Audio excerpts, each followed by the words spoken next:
नमस्ते दोस्तों, स्वागत है आपका हमारे चैनल पर जहाँ कठिन नॉन फिक्शन किताबें बनती हैं आसान और समझने लायक, वो भी बिल्कुल सिंपल हिंदी में। आज हम बात करने वाले हैं एक ऐसी ही किताब के बारे में जो दुनिया भर में बेस्ट सेलर रही है, Sapiens a brief history of humankind. इस किताब को लिखा है युval नोआ हरारी ने। इस बुक को टोटल 4 पार्ट में डिवाइड किया गया है। Part 1 the cognitive revolution, part 2 the agriculture revolution, part 3 the unification of humankind, part 4 the scientific revolution. और इसमें टोटल 20 चैप्टर हैं। हिस्ट्री की टाइमलाइन। आज से पहले के साल 13.5 बिलियन साल पहले मैटर और एनर्जी का जन्म हुआ। यहीं से फिजिक्स की शुरुआत हुई। फिर एटम्स और मॉलिक्यूल्स बने, केमिस्ट्री की शुरुआत हुई। 4.5 बिलियन साल पहले पृथ्वी बनी। 3.8 बिलियन साल पहले जीवों का जन्म हुआ। यहीं से बायोलॉजी की शुरुआत हुई। 6 मिलियन साल पहले इंसानों और चिंपैंजी की आखिरी कॉमन ग्रैंड मदर थी। 2.5 मिलियन साल पहले जेनस होमो का अफ्रीका में विकास हुआ। सबसे पहले पत्थर के औजार बनाए गए। 2 मिलियन साल पहले इंसान अफ्रीका से बाहर निकलकर यूरोप और एशिया तक फैलने लगे। अलग अलग ह्यूमन स्पीशीज़ का विकास हुआ। 5 लाख साल पहले निएंडरथैल्स नाम की मानव प्रजाति यूरोप और मिडिल ईस्ट में विकसित हुए। 3 लाख साल पहले इंसान ने आग का रोज़मर्रा के जीवन में इस्तेमाल शुरू किया। 2 लाख साल पहले होमोसेपियंस का विकास ईस्ट अफ्रीका में हुआ। 70,000 साल पहले कॉग्निटिव रिवॉल्यूशन, सोचने समझने का रिवॉल्यूशन हुआ। काल्पनिक भाषा का विकास हुआ। हिस्ट्री की शुरुआत हुई। होमोसेपियंस अफ्रीका से निकलकर दुनिया भर में फैलने लगे। 45,000 साल पहले सेपियंस ने ऑस्ट्रेलिया में बसना शुरू किया। वहाँ के बड़े जानवर मेगाफोना विलुप्त हो गए। 30,000 साल पहले निएंडरथैल्स विलुप्त हो गए। 16,000 साल पहले सेपियंस अमेरिका में बसे। अमेरिका के बड़े जानवर मेगाफोना भी विलुप्त हो गए। 13,000 साल पहले होमो फ्लोरेंसिस विलुप्त हो गए। अब सिर्फ होमो सेपियंस ही बचे थे, एकमात्र जीवित मानव प्रजाति। 12,000 साल पहले एग्रीकल्चर रिवॉल्यूशन हुआ। पौधों और जानवरों को पालना शुरू किया गया। परमानेंट सेटलमेंट की शुरुआत हुई। 5,000 साल पहले पहला किंगडम, लिखने का तरीका और पैसे का विकास हुआ। लोग पॉलीथिस्टिक रिलीजन को मानने लगे, जहाँ लोग एक से ज़्यादा देवी देवताओं को मानते हैं और उनकी पूजा करते हैं। 4,250 साल पहले पहला साम्राज्य बना, सरगांव का अकेडियन एम्पायर। 2,500 साल पहले सिक्कों का आविष्कार हुआ। यूनिवर्सल मनी बन गई। पर्शियन एम्पायर बना, एक ऐसा शासन जो सभी इंसानों के लाभ के लिए था। भारत में बौद्ध धर्म शुरू हुआ, जो कहता है कि हर जीव को दुखों से मुक्त करना चाहिए। 2,000 साल पहले चाइना में हान एम्पायर और मेडिटेरेनियन में रोमन एम्पायर का विकास हुआ। क्रिश्चियनिटी की शुरुआत हुई। 1,400 साल पहले इस्लाम की शुरुआत हुई। 500 साल पहले साइंटिफिक रिवॉल्यूशन शुरू हुई। मनुष्य ने माना कि वह सब कुछ नहीं जानते और उनने नई ताकतें हासिल करना शुरू की। यूरोप ने अमेरिका और समुद्रों पर कब्जा करना शुरू किया। पूरी धरती सबके लिए एक ऐतिहासिक मंच बन गई। कैपिटलिज्म की शुरुआत हुई। 200 साल पहले इंडस्ट्रियल रिवॉल्यूशन हुई। परिवार और कम्युनिटी की जगह अब स्टेट और मार्केट ने ले ली। बहुत से पौधे और जानवर विलुप्त हो गए। The present. इंसान अब पृथ्वी की सीमाओं को पार कर रहे हैं, यानी धरती के बाहर अंतरिक्ष की ओर बढ़ रहे हैं। परमाणु हथियार इंसानों के अस्तित्व के लिए खतरा बन गए हैं। अब जीवों का रंग रूप और गुण नेचुरल सिलेक्शन से नहीं, बल्कि इंसान की समझ और तकनीक से तय होने लगे हैं। यानी इंसान अब खुद जीवों को डिज़ाइन कर रहे हैं। The future. क्या आने वाले समय में इंटेलिजेंट डिज़ाइन ही जीवन का मूल नियम बन जाएगी? क्या होमोसेपियंस की जगह ज़्यादा ताकतवर और स्मार्ट इंसान ले लेंगे? Part 1 the cognitive revolution. Figure 1। लगभग 30,000 साल पहले सदर्न फ्रांस की चौवट पोंडियार्क गुफा की दीवार पर एक इंसानी हाथ का निशान बनाया गया था, जैसे कोई कहना चाहता है, मैं यहाँ था। चैप्टर 1। एक ऐसा जानवर जिसका कोई खास महत्व नहीं था। लगभग 13.5 बिलियन साल पहले मैटर, एनर्जी, टाइम और स्पेस का जन्म हुआ, जिसे हम बिग बैंग के नाम से जानते हैं। इन चारों चीज़ों की कहानी को फिजिक्स कहा जाता है। बिग बैंग के करीब 3 लाख साल बाद मैटर और एनर्जी मिलकर कुछ कॉम्प्लेक्स स्ट्रक्चर्स बनाने लगे, जिन्हें एटम्स कहा जाता है। ये एटम्स मिलकर मॉलिक्यूल्स बनाते हैं। एटम्स, मॉलिक्यूल्स और उनके आपसी इंटरेक्शन की कहानी को केमिस्ट्री कहा जाता है। लगभग 3.8 बिलियन साल पहले अर्थ नाम के प्लैनेट पर कुछ मॉलिक्यूल्स मिलकर बड़े और कॉम्प्लिकेटेड स्ट्रक्चर्स बनाते हैं, जिन्हें ऑर्गेनिजम्स कहा जाता है। ऑर्गेनिजम्स की कहानी को बायोलॉजी कहा जाता है। करीब 70,000 साल पहले होमो सेपियन स्पीशीज़ की ऑर्गेनिजम्स ने और भी कॉम्प्लेक्स स्ट्रक्चर्स बनाए, जिन्हें कल्चर्स कहा गया। इन ह्यूमन कल्चर्स के आगे के विकास को हम हिस्ट्री कहते हैं। हिस्ट्री को शेप देने वाले 3 इम्पॉर्टेंट रिवॉल्यूशंस हैं। पहला, द कॉग्निटिव रिवॉल्यूशन, करीब 70,000 साल पहले शुरू हुई और यहीं से हिस्ट्री की शुरुआत मानी जाती है। दूसरा, द एग्रीकल्चर रिवॉल्यूशन, करीब 12,000 साल पहले शुरू हुई, इसने हिस्ट्री की स्पीड बढ़ाई। तीसरा, द साइंटिफिक रिवॉल्यूशन, सिर्फ 500 साल पहले शुरू हुई और शायद ये हिस्ट्री को ख़त्म करके कुछ नया शुरू कर दे। ये किताब बताती है कि इन तीनों रिवॉल्यूशंस ने ह्यूमंस और उनके साथ रहने वाले दूसरे ऑर्गेनिजम्स को कैसे बदल दिया। हिस्ट्री शुरू होने से पहले भी ह्यूमंस थे। आज के जैसे ह्यूमंस करीब 2.5 बिलियन साल पहले दिखाई दिए थे, लेकिन कई जनरेशन्स तक वे बाकी ऑर्गेनिजम्स की भीड़ में स्पेशल नहीं दिखते थे। वे उसी तरह रहते थे जैसे बाकी जानवर। लगभग 2 मिलियन साल पहले अगर आप ईस्ट अफ्रीका में हाइक पर होते तो आपको इंसानों जैसी कई जाने पहचाने चेहरे दिखते हैं। कुछ फ़िक्रमंद माएँ अपने बच्चों को गोद में लिए होती, कुछ नन्हे बच्चे मिट्टी में खेल रहे होते, कुछ जवान लड़के लड़कियां समाज के नियमों से चिढ़े होते और थके हुए बुजुर्ग बस शांति चाहते। कुछ सीना ठोकते माचो लोग लोकल सुंदरियों को इम्प्रेस करने की कोशिश कर रहे होते हैं और कुछ बुद्धिमान बूढ़ी औरतें होती जो पहले ही जिंदगी के कई रंग देख चुकी होती। ये पुराने इंसान प्यार करते थे, खेलते थे, दोस्ती करते थे और एक दूसरे से स्टेटस और पावर के लिए compete करते थे, जैसा कि आज भी चिंपैंजीज, बबून्स और एलिफेंट्स करते हैं। इन इंसानों में उस समय कुछ भी खास नहीं था। ना तो उन्हें और ना ही किसी और को अंदाज़ा था कि एक दिन इनके वंशज चांद पर चलेंगे, एटम को स्प्लिट करेंगे, जेनेटिक कोड को डिकोड करेंगे और इतिहास की किताबें लिखेंगे।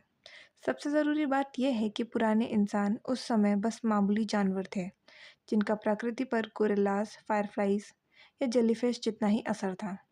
बायोलॉजी में ऑर्गेनिजम्स को स्पीसीज में डिवाइड किया जाता है। 2 जानवर एक ही स्पीसीज के माने जाते हैं अगर वे आपस में मिलकर ऐसे बेबीज पैदा करें जो आगे भी बच्चे पैदा कर सके, जैसे हॉर्सेस और डंकीज के कॉमन एंसेस्टर थे और वे देखने में भी सिमिलर हैं, लेकिन वे नेचुरली एक दूसरे से मेट नहीं करते। अगर ज़बरदस्ती कराया जाए तो उनसे म्यूल पैदा होते हैं जो स्टेराइल होते हैं, मतलब आगे बच्चा पैदा नहीं कर सकते। इसलिए उन्हें 2 अलग-अलग स्पीशीज़ माना जाता है। उसके उलट बुलडॉग और स्पेनियल दिखने में अलग होते हैं, लेकिन दोनों एक ही स्पीशीज़ के हैं, क्योंकि वे फ्रीली आपस में मेट करते हैं और उनके पपीज़ भी आगे बच्चे पैदा कर सकते हैं। जिन स्पीशीज़ का कॉमन एंसेस्टर होता है उन्हें एक ग्रुप में रखा जाता है, जिसे जेनस कहते हैं, प्लूरल जेनेरा। जैसे लायंस, टाइगर्स, लेपर्ड्स और जैगवार्स, ये सब अलग अलग स्पीशीज़ हैं, लेकिन एक ही जेनस पैंथरस में आते हैं। हर ऑर्गेनिजम्स को लैटिन में 2 नाम दिए जाते हैं, पहला जेनस का और दूसरा स्पीशीज़ का। उदाहरण के लिए लायन का नाम है पैंथरा लियो, जिसमें पैंथरा जेनस है और लियो स्पीशीज़। इसी तरह हम सब होमो सेपियंस हैं, जिसमें होमो जेनस है और सेपियंस स्पीशीज़ है। जेनस के ग्रुप को आगे चलकर फैमिलीज़ में डिवाइड किया जाता है। कैट्स की फैमिली, जिसमें लायंस, चीतास, हाउस कैट्स आते हैं। डॉग्स की फैमिली, जिसमें वुल्व्स, फॉक्सेस, जैकाल्स आते हैं। और एलिफेंट्स की फैमिली, जिसमें एलिफेंट्स, मैमथ्स और मैस्टरडून्स आते हैं। हर फैमिली के सारे मेंबर एक कॉमन एंसेस्टर से जुड़े होते हैं। कोई मैट्रियार्क, माँ जैसी नेता, या पेट्रियार्क, पिता जैसे नेता। जैसे दुनिया की हर कैट, चाहे वो छोटी सी हाउस कैट हो या जंगल का खतरनाक लायन, सबकी जड़ एक ही फेलाइन एंसेस्टर से जुड़ी है, जो करीब 25 मिलियन साल पहले जिंदा थी। होमो सेपियंस भी एक फैमिली का हिस्सा है। ये जो बहुत साधारण सी बात है, वह इतिहास में बहुत लंबे समय तक छुपा कर रखी गई थी। होमो सेपियंस को हमेशा खुद को बाकी जानवरों से अलग समझना पसंद रहा। जैसे कि हम कोई अनोखे प्राणी हैं जिनका कोई परिवार नहीं है, ना भाई बहन, ना कज़न्स, और सबसे ज़रूरी कोई माता पिता नहीं। लेकिन सच्चाई कुछ और है। चाहे हमें पसंद हो या नहीं, हम एक बड़ी और काफ़ी शोर मचाने वाली फैमिली के सदस्य हैं, जिसे ग्रेट एप्स कहते हैं। हमारे सबसे करीबी लिविंग रिलेटिव्स हैं चिंपांजीज, गोरिल्लास और यूरेंगेटेनस। इनमें से चिंपैंजीज हमारे सबसे नज़दीकी रिश्तेदार हैं। सिर्फ 6 मिलियन साल पहले एक फीमेल एप थी जिसकी 2 बेटियां थीं।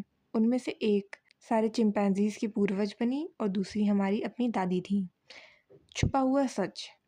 होमोसेपियंस ने एक बहुत बड़ा राज छुपा कर रखा है।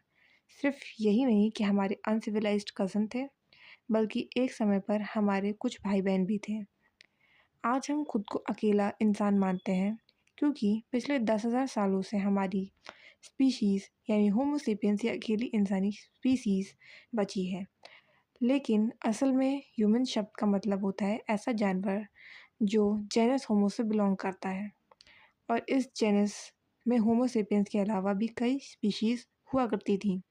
इतना ही नहीं, जैसा कि किताब के आखिरी चैप्टर में बताया जाएगा, मुमकिन है कि फ्यूचर में हमें फिर से दूसरी ह्यूमन स्पीसीज़ का सामना करना पड़े। इस बात को साफ करने के लिए लेखक आगे चलकर सेपियंस शब्द का इस्तेमाल सिर्फ होमो सेपियंस के लिए करेंगे और ह्यूमन शब्द का इस्तेमाल उन सभी स्पीसीज़ के लिए किया जाएगा जो जेनस होमो में आती हैं। ह्यूमंस की शुरुआत लगभग 2.5 बिलियन साल पहले ईस्ट अफ्रीका में हुई थी, जब वे एक पुराने एप के जेनस से इवॉल्व हुए, जिसे ऑस्ट्रेलोपिथेकस कहा जाता है, जिसका मतलब होता है सदर्न एप। फिर लगभग 2 मिलियन साल पहले इन पुराने इंसानों में से कुछ ने अपना घर छोड़ा और लंबी यात्रा पर निकल पड़े, जिसे उन्होंने नॉर्थ अफ्रीका, यूरोप और एशिया के बड़े हिस्सों में जाकर रहना शुरू किया। क्योंकि नॉर्दर्न यूरोप के बर्फीले जंगलों में ज़िंदा रहने के लिए कुछ अलग क्वालिटीज़ चाहिए थी, और इंडोनेशिया के गर्म और नम जंगलों में सर्वाइव करने के लिए कुछ और। इसीलिए इंसानी पॉपुलेशन अलग अलग जगहों पर अलग अलग तरीक़ों से इवॉल्व होने लगी। इसका नतीजा ये हुआ कि इंसानों की कई अलग अलग स्पीशीज़ उभर कर सामने आई, और हर एक को साइंटिस्ट ने अलग अलग भारी भरकम लैटिन नाम दे दिया। फिगर 2। हमारे जो सिबलिंग्स थे उनके बारे में साइंटिस्ट ने कुछ अनुमान के आधार पर बनाए गए चित्र तैयार किए हैं। लेफ़्ट टू राइट देखें तो ये हैं होमो रुडोल्फेंसिस जो ईस्ट अफ्रीका में रहते थे, होमो इरेक्टस जो ईस्ट एशिया में पाए जाते थे, और होमो निएंडरथैलेंसिस जो यूरोप और वेस्टर्न एशिया में रहते थे। ये तीनों ही अलग अलग स्पीशीज़ थे, लेकिन फिर भी ये सभी ह्यूमंस थे, यानी जेनस होमो से बिलोंग करते थे। यूरोप और वेस्टर्न एशिया में रहने वाले इंसान धीरे धीरे इवॉल्व होकर होमो निएंडरथैलेंसिस बन गए, जिसका मतलब है man from the Neander valley, और इन्हें आमतौर पर हम निएंडरथैल्स कहते हैं। निएंडरथैल्स हम सेपियन से ज़्यादा मोटे, तगड़े और मस्कुलर थे, और वे आइस एज के ठंडे मौसम के लिए अच्छी तरह से अडेप्टेड थे। वहीं एशिया के ईस्टर्न हिस्सों में होमो इरेक्टस रहते थे, जिसका मतलब है अपराइट मैन। ये स्पीशीज़ करीब 2 मिलियन साल तक जिंदा रही, जो अब तक की सबसे ज़्यादा समय तक जिंदा रहने वाली ह्यूमन स्पीशीज़ मानी जाती है। ये रिकॉर्ड शायद हमारी अपनी स्पीशीज़ होमो सेपियंस भी तोड़ नहीं पाएगी, क्योंकि ये भी पक्का नहीं है कि होमो सेपियंस अगले 1000 साल तक भी सर्वाइव कर पाएगी। ऐसे में 2 मिलियन साल तक टिके रहना तो हमारे लिए बहुत बड़ी बात है। इंडोनेशिया के जावा आइलैंड पर रहते थे होमो सुलेंसिस, जिसका मतलब है man from the solo valley. ये इंसान ट्रॉपिकल क्लाइमेट में रहने के लिए अच्छे से सिचुएटेड थे। वहीं इंडोनेशिया के ही एक और छोटे से आइलैंड फ्लोर्स पर पुराने इंसानों में एक अजीब प्रोसेस हुआ जिसे कहते हैं ड्वार्फिंग, यानी पीढ़ी दर पीढ़ी छोटे कद का होना। शुरू के इंसान उस आइलैंड पर तब पहुंचे जब सी लेवल बहुत नीचे था और आइलैंड मेनलैंड से आसानी से जुड़ा था। लेकिन जब पानी फिर से बढ़ा तो कुछ लोग उस आइलैंड पर फंस गए। क्योंकि आइलैंड पर रिसोर्सेस बहुत कम थे, इसलिए जो लोग बड़े और ज़्यादा खाना खाने वाले थे वे पहले मर गए। छोटे लोग ज़्यादा आसानी से सर्वाइव कर पाए। धीरे धीरे कई जनरेशन्स के बाद फ्लोर्स के लोग ड्वार्फ्स बन गए। इस अनोखी स्पीशीज़ को साइंटिस्ट ने नाम दिया होमो फ्लोरेंसिस, ये लोग ज़्यादा से ज़्यादा 1 मीटर लंबे होते थे और वज़न 25 किलोग्राम से ज़्यादा नहीं होता था। फिर भी ये स्टोन टूल्स बना सकते थे और कभी-कभी आइलैंड के एलिफेंट्स का शिकार भी कर लेते थे। हाँ, लेकिन सच ये भी है कि वहाँ के एलिफेंट्स भी टॉय स्पीसीज़ के थे। साल 2010 में इंसानों का एक और खोया हुआ सिबलिंग फिर से खोजा गया, जब साइंटिस्ट ने साइबेरिया की डेनिसोवा केव में खुदाई के दौरान एक उँगली की हड्डी खोज निकाली। जब उस हड्डी का जेनेटिक एनालिसिस किया गया, तो पता चला कि वो उँगली एक पहले कभी ना देखी गई ह्यूमन स्पीशीज़ की थी, जिसे नाम दिया गया होमो डेनिसोवा। सोचने वाली बात यह है कि कौन जाने हमारे और कितने लॉस्ट रिलेटिव्स अभी भी दुनिया की किसी और केव, किसी और आइलैंड या किसी और क्लाइमेट में छुपे हुए हैं, जो शायद कभी फ्यूचर में मिलेंगे। जब ये इंसानी स्पीशीज़ यूरोप और एशिया में इवॉल्व हो रही थी, तब ईस्ट अफ्रीका में भी इवोल्यूशन रुका नहीं। ईस्ट अफ्रीका ने कई नई स्पीशीज़ को जन्म दिया, जैसे होमो रुडोल्फेंसिस, जिसका मतलब है man from the lake Rudolf, Homo ergaster working man, और आखिरकार हमारी अपनी स्पीशीज़, जिसे हमने थोड़ा घमंड के साथ नाम दिया होमो सेपियंस, यानी वाइस मैन। इनमें से कुछ स्पीशीज़ के मेंबर बहुत भारी भरकम थे, जबकि कुछ बहुत ड्वार्फ्स वाले थे। कुछ खतरनाक शिकारी थे, तो कुछ शांत स्वभाव के पौधे इकट्ठा करने वाले। कुछ सिर्फ एक ही आइलैंड पर रहते थे, जबकि कुछ पूरे कॉन्टिनेंट में घूमते थे। लेकिन ये सब एक ही जेनस होमो से बिलोंग करते थे, मतलब ये सभी ह्यूमन बींग्स ही थे। ये एक आम गलतफहमी है कि हम इन सभी ह्यूमन स्पीशीज़ को एक सीधी लाइन में सोचते हैं, जैसे एर्गैस्टर से इरेक्टस बना, इरेक्टस से निएंडरथाल्स, और फिर उनसे हम होमो सेपियंस इवॉल्व हुए। ये लीनियर मॉडल एक गलत धारणा देता है कि हर समय धरती पर सिर्फ एक ही प्रकार के इंसान रहते थे और बाकियों को हम सिर्फ पुराने वर्जन्स मानते हैं। लेकिन असल सच्चाई ये है कि करीब 2 मिलियन साल पहले से लेकर 10,000 पहले तक धरती पर एक ही समय में कई अलग-अलग ह्यूमन स्पीशीज़ साथ में रहती थी। और इसमें हैरानी क्यों हो? आज भी धरती पर कई स्पीशीज़ के फॉक्सेस, बियर्स और पिग्स मौजूद हैं। उसी तरह कोई 1 लाख साल पहले की धरती पर कम से कम 6 अलग-अलग इंसानी स्पीशीज़ चल रही थी। असली अजीब बात यह है कि आज सिर्फ हम सेपियंस ही बचे हैं। वो मल्टी स्पीशीज़ पास्ट नहीं, बल्कि हमारा आज एकमात्र होना ही ज़्यादा अजीब है और शायद शक पैदा करने वाला भी। और जैसे हम लोग आगे देखने वाले हैं, हम सेपियंस के पास वाजिब वजह है कि हमने अपने उन सिबलिंग्स की यादों को दबा कर रखा है। सोचने की कीमत। चाहे अलग-अलग ह्यूमन स्पीशीज़ में कई डिफरेंसेस थे, लेकिन कुछ चीज़ें सभी में कॉमन थी। सबसे खास बात ये थी कि इंसानों का ब्रेन बाकी जानवरों के मुकाबले बहुत बड़ा होता है। आमतौर पर जो मैमल्स करीब 60 किलोग्राम वज़न के होते हैं, उनका एवरेज ब्रेन साइज़ सिर्फ 200 क्यूबिक सेंटीमीटर्स होता है। लेकिन करीब 2.5 मिलियन साल पहले जो शुरुआती इंसान थे, उनका ब्रेन लगभग 600 क्यूबिक सेंटीमीटर्स का था। आज के मॉडर्न सेपियंस का ब्रेन और भी बड़ा होता है, करीब 1200 से 1400 क्यूबिक सेंटीमीटर्स का। और मज़े की बात यह है कि निएंडरथाल्स का ब्रेन तो हमसे भी बड़ा हुआ करता था। हमें लगता है कि इवोल्यूशन ने अगर इंसानों के ब्रेन को बड़ा बनाया है, तो ये तो बिल्कुल ऑब्वियस बात है, क्योंकि हम अपनी इंटेलिजेंस से इतने ज़्यादा इम्प्रेस्ड हैं कि हमें लगता है जितना बड़ा दिमाग उतना ही अच्छा। लेकिन अगर ये सच होता, तो फिर कैट फैमिली में भी ऐसे बिल्ली जैसे जानवर होते जो कैलकुलस कर सकते थे।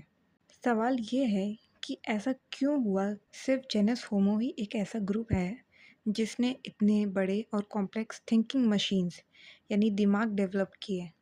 पूरे एनिमल किंगडम में कोई और जानवर ऐसा क्यों नहीं कर पाया? असल में बड़ा दिमाग होना कोई आसान बात नहीं है। ये शरीर के लिए एक ज़बरदस्त बोझ होता है। इसे उठाना भी मुश्किल है, खासकर जब ये एक भारी भरकम स्कल खोपड़ी के अंदर बंद हो। और सबसे मुश्किल है इसे एनर्जी देना। होमो सेपियंस के दिमाग शरीर के कुल वज़न का सिर्फ 2 से 3% होता है, लेकिन जब शरीर आराम कर रहा होता है, तब भी यह अकेले ही लगभग 25% एनर्जी खा जाता है। इसके मुकाबले बाकी एप्स के दिमाग सिर्फ 8% एनर्जी ही खर्च करते हैं। पुराने इंसानों को अपने बड़े दिमाग की कीमत 2 तरीकों से चुकानी पड़ी। पहला, उन्हें खाना ढूँढने में ज़्यादा वक़्त लगाना पड़ता था और दूसरा, उनके मसल्स कमज़ोर हो गए थे।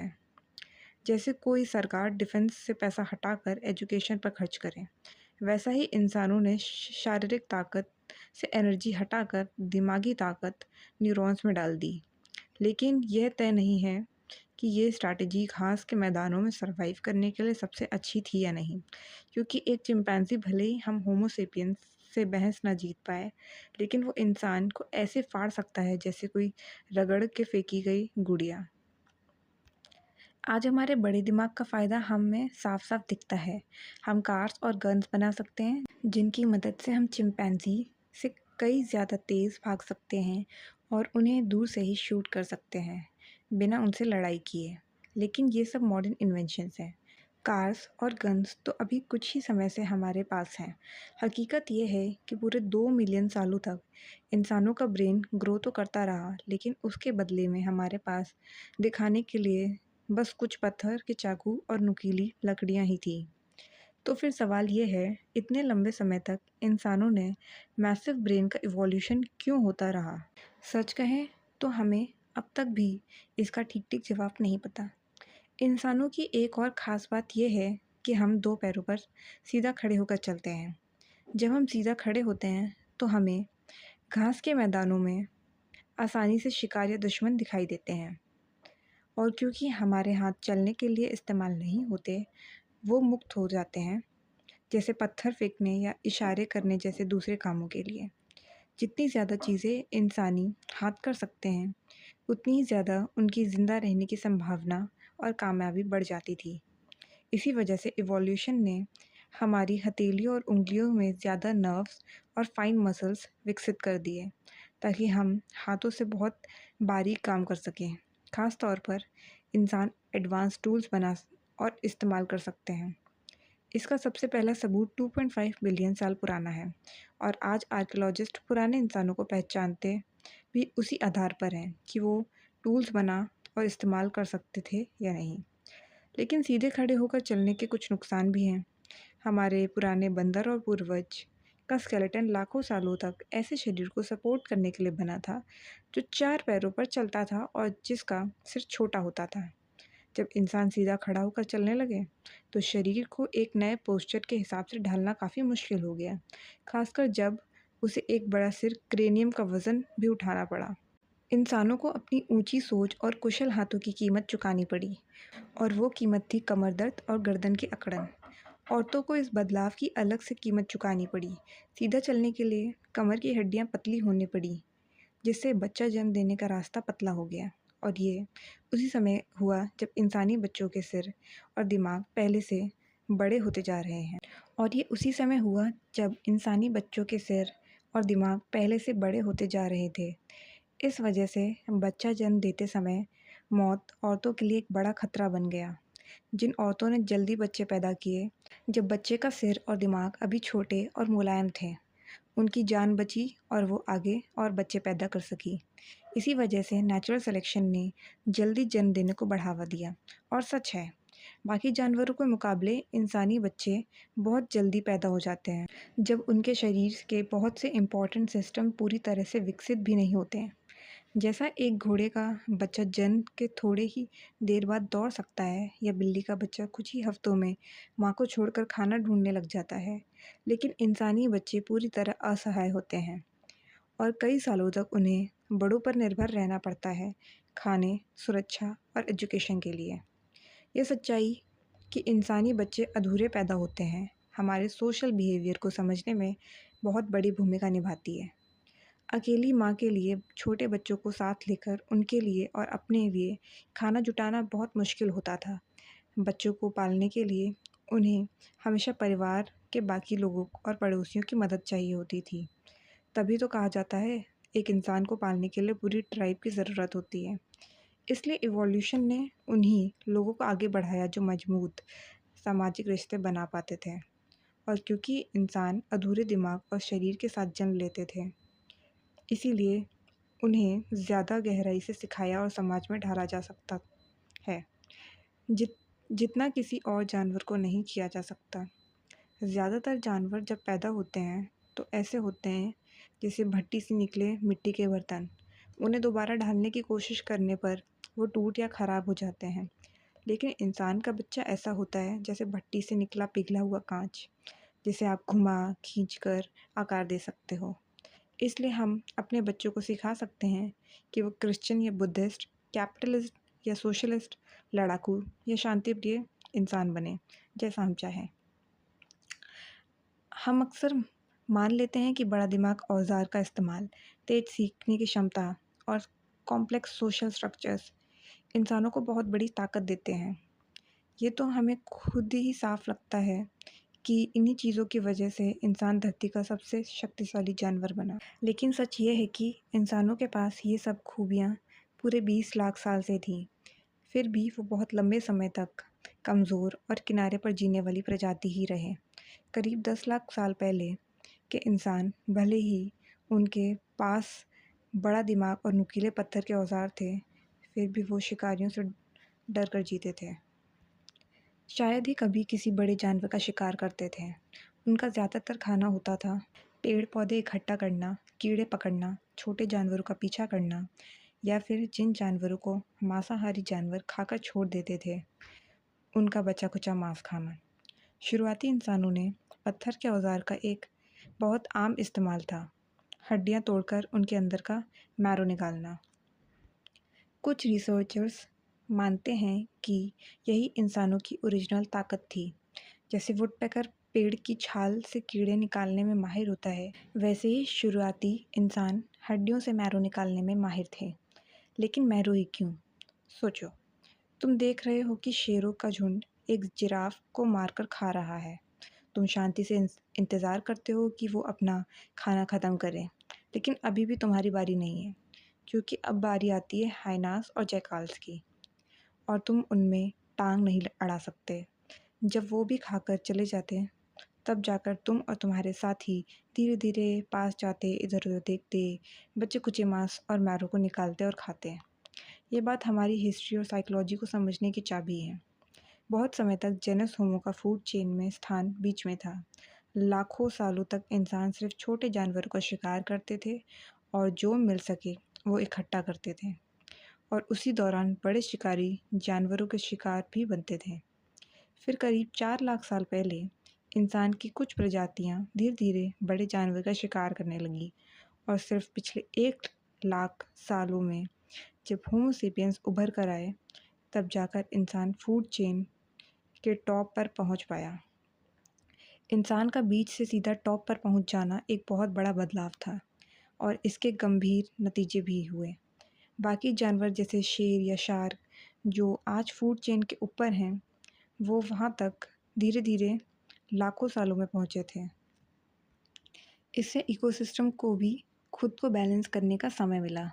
जैसे शेर तेज हुए तो हिरण और तेज दौड़ने लगे, हाइनास मिलकर शिकार करने लगे, और राइनोसोरसेस और गुस्सैल हो गए। लेकिन इंसान इतने तेज़ी से ऊपर आ गए कि इकोसिस्टम को एडजस्ट करने का मौका ही नहीं मिला, और खुद इंसान भी उस बदलाव को ठीक से संभाल नहीं पाए। ज़्यादातर टॉप शिकारी जानवर आत्मविश्वासी और शानदार होते हैं, क्योंकि लाखों सालों से वो टॉप पर हैं।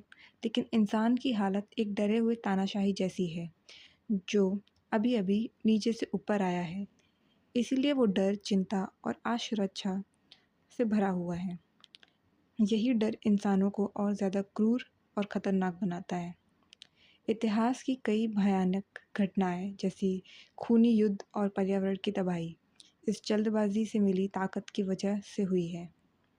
रसोइयों की एक नस्ल इंसान के टॉप पर पहुंचने के रास्ते में एक बहुत बड़ा कदम था, आग को काबू में करना। कुछ इंसानी प्रजातियां शायद 8 लाख साल पहले कभी कभी आग का इस्तेमाल करती थीं, लेकिन करीब 3 लाख साल पहले होमो इरेक्टस, निएंडरथाल्स और होमो सेपियंस के पूर्वज रोजाना आग का इस्तेमाल करने लगे थे। अब इंसानों के पास रोशनी और गर्मी का भरोसेमंद साधन था, और साथ ही शेर जैसे शिकारी जानवरों से बचाव का हथियार भी। जल्द ही इंसानों ने शायद जानबूझकर अपने आसपास के इलाकों में आग लगाना भी शुरू किया। एक सावधानी से फैलाई गई आग ऐसे घने, सूखे और बेकार झाड़ियों वाली जगह जहाँ से गुजरना असंभव हो, को खुली घास की ज़मीन में बदल सकती थी, जहाँ शिकार के ढेरों जानवर मिल सकते थे। और जब आग बुझ जाती थी, तो स्टोन एज के इंसान उस जले हुए इलाके में घूमकर भुने हुए जानवर, सूखे मेवे और जड़ें आसानी से इकट्ठा कर लेते थे। लेकिन आग की सबसे बड़ी कमाल की चीज़ थी खाना पकाना।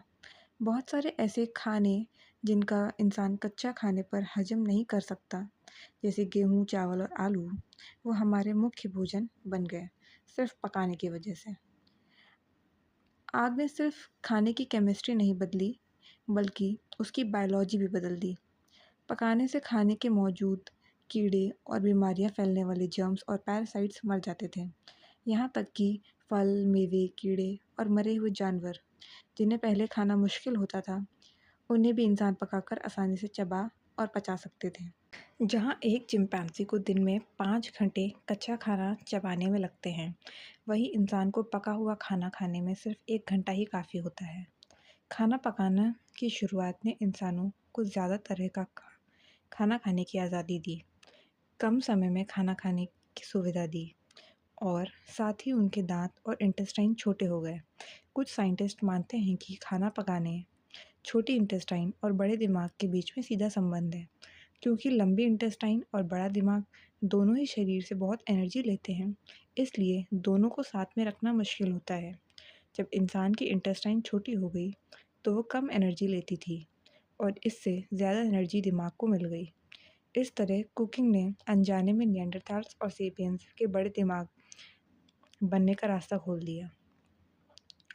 आग ने इंसानों और बाकी जानवरों के बीच पहली बड़ी दूरी पैदा की।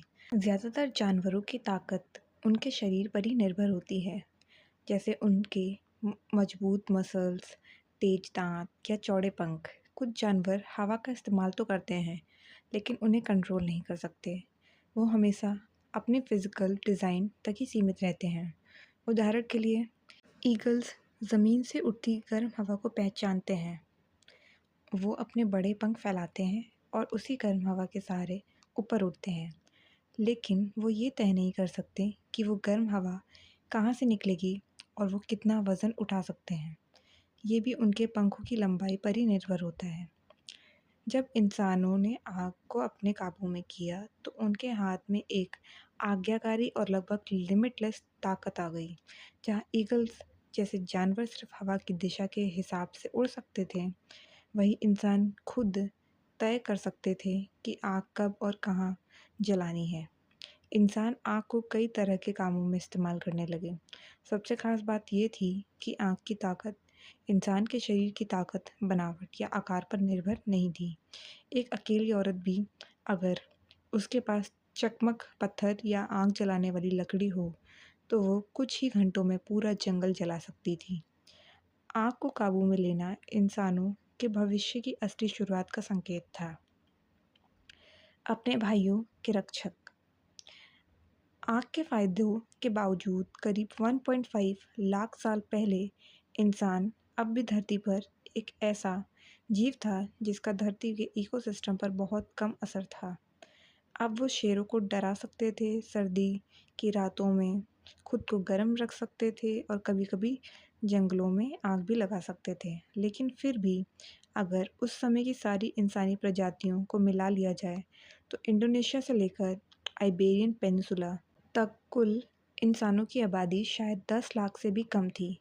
यानी पूरी धरती के इकोलॉजिकल रडार पर इंसान बहुत ही छोटा और मामूली हिस्सा थे।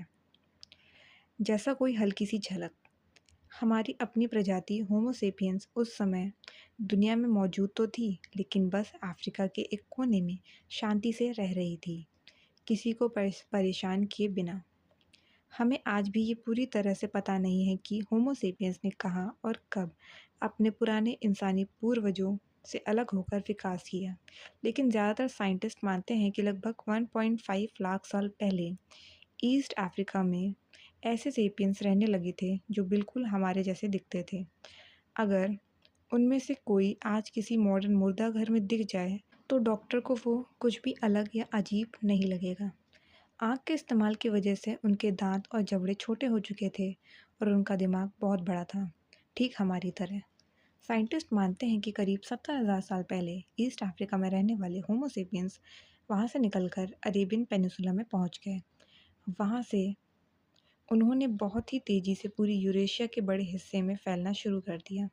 यानी थोड़ी ही समय में इंसान पूरे कॉन्टिनेंट में फैल गए। जब होमो सेपियंस ने पहली बार अरेबिया में कदम रखा, तब तक यूरेशिया के ज़्यादातर हिस्सों में दूसरे इंसानी प्रजातियां रह रही थीं। तो सवाल उठता है, उनका क्या हुआ? इसका जवाब देने के लिए दो अलग-अलग थ्योरीज़ हैं। पहली है इंटरब्रीडिंग थ्योरी। इस थ्योरी के अनुसार जब अफ्रीका से आए सेपियंस दुनिया में फैलने लगे, तो उन्होंने पहले के मौजूद दूसरी मानव प्रजातियों के साथ संबंध बनाए। धीरे धीरे वे आपस में शादी और बच्चे पैदा करने लगे, और जो आज के इंसान हैं वो इन्हीं मिली-जुली नस्लों का नतीजा है। जब होमो सेपियंस ने मिडिल ईस्ट और यूरोप में कदम रखा, तो वहाँ उन्हें निएंडरथैल्स मिले। ये इंसान सेपियंस से ज़्यादा ताकतवर थे, उनका दिमाग भी बड़ा था और वे ठंडी जगहों में बेहतर तरीके से जीने के लिए ढले हुए थे। वो औज़ार और आँख का इस्तेमाल करते थे, अच्छे शिकारी थे और ऐसा लगता है कि वो अपने बीमार या कमज़ोर साथियों की देखभाल भी करते थे। आर्कियोलॉजिस्ट ने ऐसे निएंडरथैल्स की हड्डियाँ पाई हैं जो बहुत समय तक गंभीर बीमारियों के साथ जिंदा रहे। इसका मतलब है कि उनके रिश्तेदार उनकी सेवा करते थे। निएंडरथैल्स को अक्सर मूर्ख और गुफाओं में रहने वाले जंगली लोग की तरह दिखाया गया है, लेकिन नई खोजों ने उनकी छवि को बदल दिया है। अब हम जानते हैं कि वो कई ज़्यादा समझदार और इंसानी भावनाओं वाले थे। इंटरब्रीडिंग थ्योरी के अनुसार जब होमो सेपियंस ने निएंडरथैल्स के इलाके में प्रवेश किया, तो उन्होंने निएंडरथैल्स के साथ बच्चे पैदा किए। धीरे धीरे दोनों की आबादियाँ आपस में मिल गई। अगर ये सच है, तो आज के यूरोप और एशिया में रहने वाले लोग प्योर सेपियंस नहीं हैं, बल्कि सेपियंस और निएंडरथैल्स का मिक्सचर है। इसी तरह जब सेपियंस ईस्ट एशिया पहुँचे, तो उन्होंने वहाँ के स्थानीय होमो इरेक्टस के साथ भी बच्चे पैदा किए। इसलिए आज के चाइनीज़ और कोरियन लोग भी सेपियंस और इरेक्टस का मिला-जुला रूप है। इसका दूसरा नज़रिया है रिप्लेसमेंट थ्योरी, जो एक बिल्कुल अलग कहानी बताती है, जिसमें है असहमति, नफ़रत और शायद पूरी जाति का खात्मा।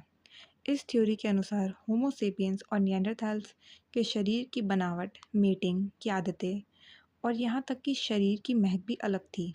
इसलिए उनके बीच फिज़िकल या सेक्सुअल इंटरेस्ट बहुत कम रही होगी।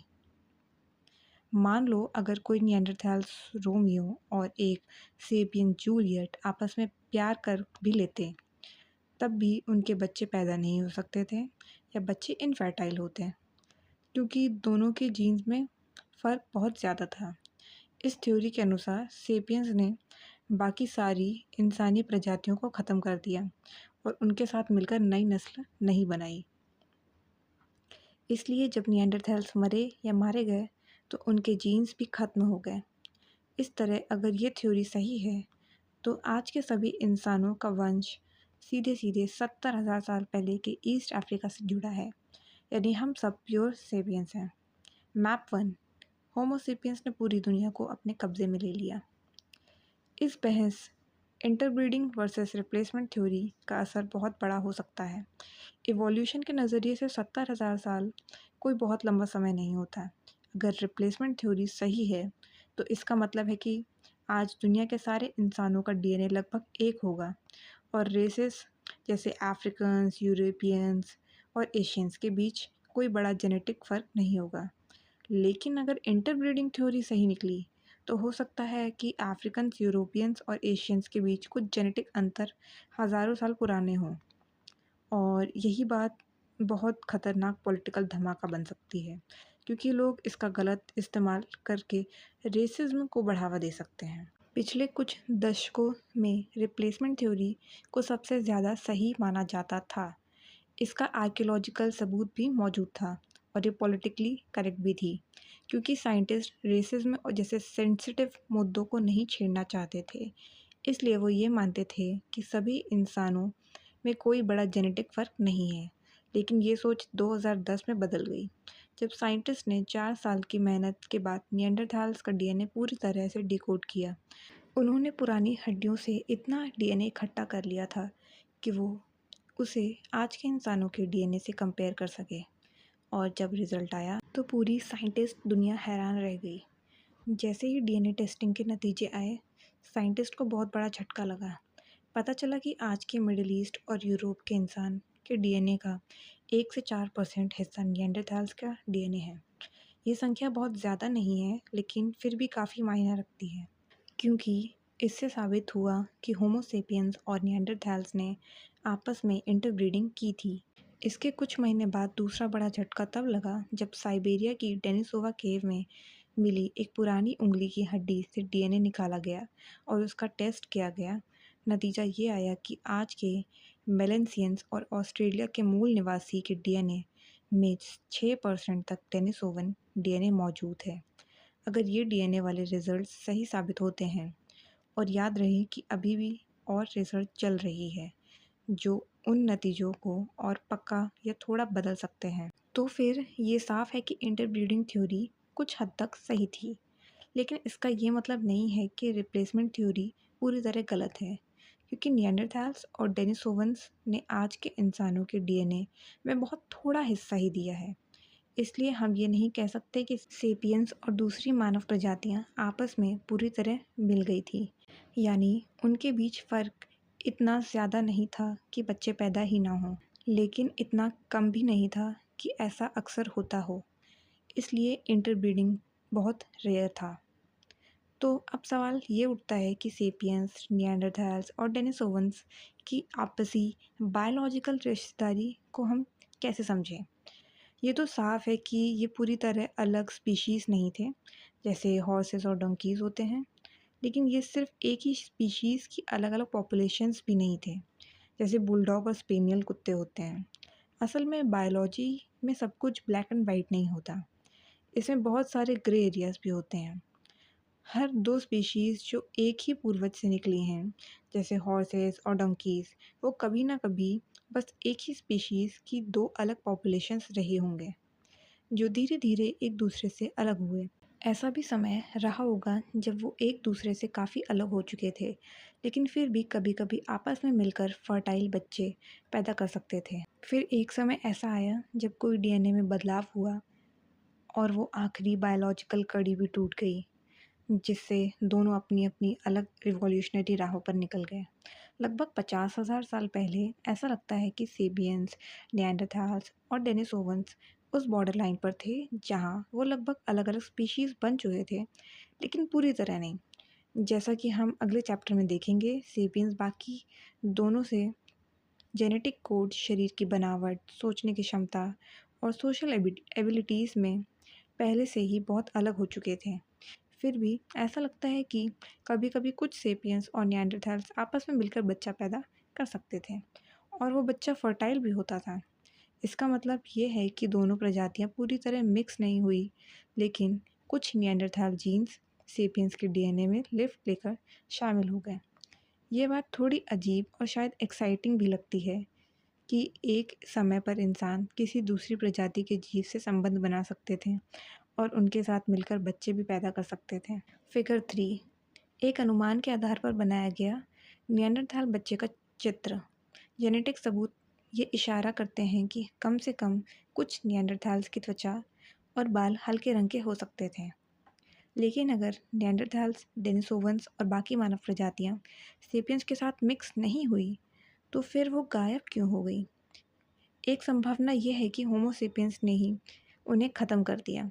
कल्पना करो कि कुछ सेपियंस एक बाल्कन वैली में पहुंचते हैं, जहां निएंडरथाल्स हज़ारों सालों से रह रहे थे। अब ये नए लोग भी वहीं डियर का शिकार और नट्स और बेरीज इकट्ठा करना शुरू कर देते हैं, जो पहले से ही निएंडरथाल्स का मेन खाना था। लेकिन सेपियंस के पास बेहतर औजार, ज़्यादा दिमाग और मिलजुल कर काम करने की सोशल स्किल्स थी, इसलिए वो जल्दी बढ़ने लगे और उनकी जनसंख्या फैलने लगी। निएंडरथाल्स के लिए अब खाना ढूंढना मुश्किल होता गया और धीरे धीरे उनकी संख्या घटती गई। आखिरकार वे मर गए, सिवाय शायद 1-2 लोगों के जो सेपियंस के साथ मिल गए। एक और संभावना ये है कि खाने और रिसोर्सेज के लिए कंपटीशन धीरे धीरे वायलेंस और पूरी जाति का खात्मा में बदल गया। सेपियंस के स्वभाव में सहनशीलता ज़्यादा नहीं होती। आज के ज़माने में भी थोड़ा सा रंग, भाषा या धर्म का फ़र्क ही काफ़ी होता है कि एक सेपियन ग्रुप दूसरे ग्रुप को मारने पर उतर आता है। तो सोचो, हज़ारों साल पहले जब सेपियंस ने पूरी तरह अलग मानव प्रजाति से मुलाकात की, क्या वो ज़्यादा सहनशील होते? संभव है कि जब सेपियंस और निएंडरथाल्स आमने सामने आए तो इतिहास का पहला और सबसे बड़ा नस्लीय सफाया हुआ हो। चाहे जो भी हुआ हो, निएंडरथाल्स और बाकी मानव प्रजातियां आज हमारे साथ होती तो इतिहास बिल्कुल अलग होता। ये एक बहुत बड़ा क्या होता अगर सवाल है। सोचो, अगर निएंडरथाल्स और डेनिसोवंस आज भी होमोसेपियंस के साथ जिंदा होते तो दुनिया कैसी होती? कौन सी संस्कृति, समाज और राजनीति बनती जहाँ कई मानव प्रजातियाँ एक साथ रहती? क्या जेनेसिस की किताब में लिखा होता कि निएंडरथाल्स भी एडम और ईव से जन्मे थे? क्या जीसस सिर्फ सेपियंस के लिए कुर्बान हुए या डेनिसोवंस के पापों के लिए भी? क्या कुरान हर प्रजाति के अच्छे इंसानों के लिए स्वर्ग में जगह रखती? क्या निएंडरथाल्स को रोमन आर्मी में भर्ती किया जाता या चीन की सरकार में नौकरी मिलती? क्या अमेरिकन इंडिपेंडेंस कहती कि जेनस होमो के सारे सदस्य बराबर हैं? और क्या कार्ल मार्क्स कहता सभी प्रजातियों के मजदूरों एक हो जाओ? पिछले 10,000 सालों में होमो सेपियंस इतनी आदी हो गए हैं अकेले रहने के कि अब किसी और मानव प्रजाति के होने की कल्पना भी मुश्किल लगती है। हमारे पास कोई दूसरी ह्यूमन स्पीशीज़ नहीं है, इसलिए हमें खुद को सृष्टि का सबसे खास जीव मानना आसान लगता है और ऐसा लगता है कि हम बाकी जानवरों से बिल्कुल अलग हैं। जब चार्ल्स डार्विन ने कहा कि होमो सेपियंस भी एक जानवर की ही तरह हैं, तो लोग गुस्से में आ गए। आज भी कई लोग इस बात को मानने को तैयार नहीं हैं, पर सोचो, अगर निएंडरथाल्स आज जिंदा होते, तो क्या हम खुद को इतना अलग समझ पाते? शायद यही वजह थी कि हमारे पूर्वजों ने निएंडरथाल्स को ख़त्म कर दिया, क्योंकि वो इतने हमारे जैसे थे कि नज़रअंदाज नहीं हो सकते थे और इतने अलग थे कि सहन भी नहीं हो सकते थे। चाहे गलती सेपियंस की हो या नहीं, जैसे ही वो किसी नए इलाके में पहुंचे, वहां पर पहले से रहने वाले ह्यूमंस धीरे धीरे खत्म हो गए। होमो सलेंसिस के आखिरी सबूत लगभग 50,000 साल पुराने हैं। होमो डेनिसोवा भी उसके थोड़े समय बाद गायब हो गए। निएंडरथाल्स ने लगभग 30,000 साल पहले इस दुनिया से विदा ली और फ्लोर्स आइलैंड पर रहने वाले छोटे कद के इंसान 12,000 साल पहले गायब हो गए। ये सब प्रजातियाँ, कुछ हड्डियाँ, पत्थर के औजार, हमारे डीएनए में थोड़े से जीन्स और बहुत से अनसुलझे सवाल छोड़कर चले गए। अब उनके बाद सिर्फ हम बचे हैं, होमो सेपियंस, आखिरी इंसानी प्रजाति। तो आखिर होमो सेपियंस की कामयाबी का राज क्या था? हमने कैसे इतनी तेज़ी से अलग अलग जगहों में, वो भी इतने अलग अलग क्लाइमेट्स में बसना शुरू कर दिया? हमने बाकी सभी इंसानी प्रजातियों को कैसे पीछे छोड़ दिया?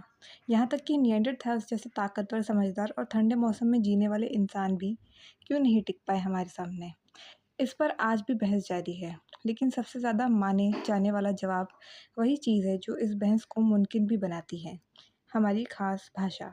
होमो सेपियंस ने पूरी दुनिया पर इसीलिए राज किया क्योंकि हमारे पास एक अनोखी और शक्तिशाली भाषा थी।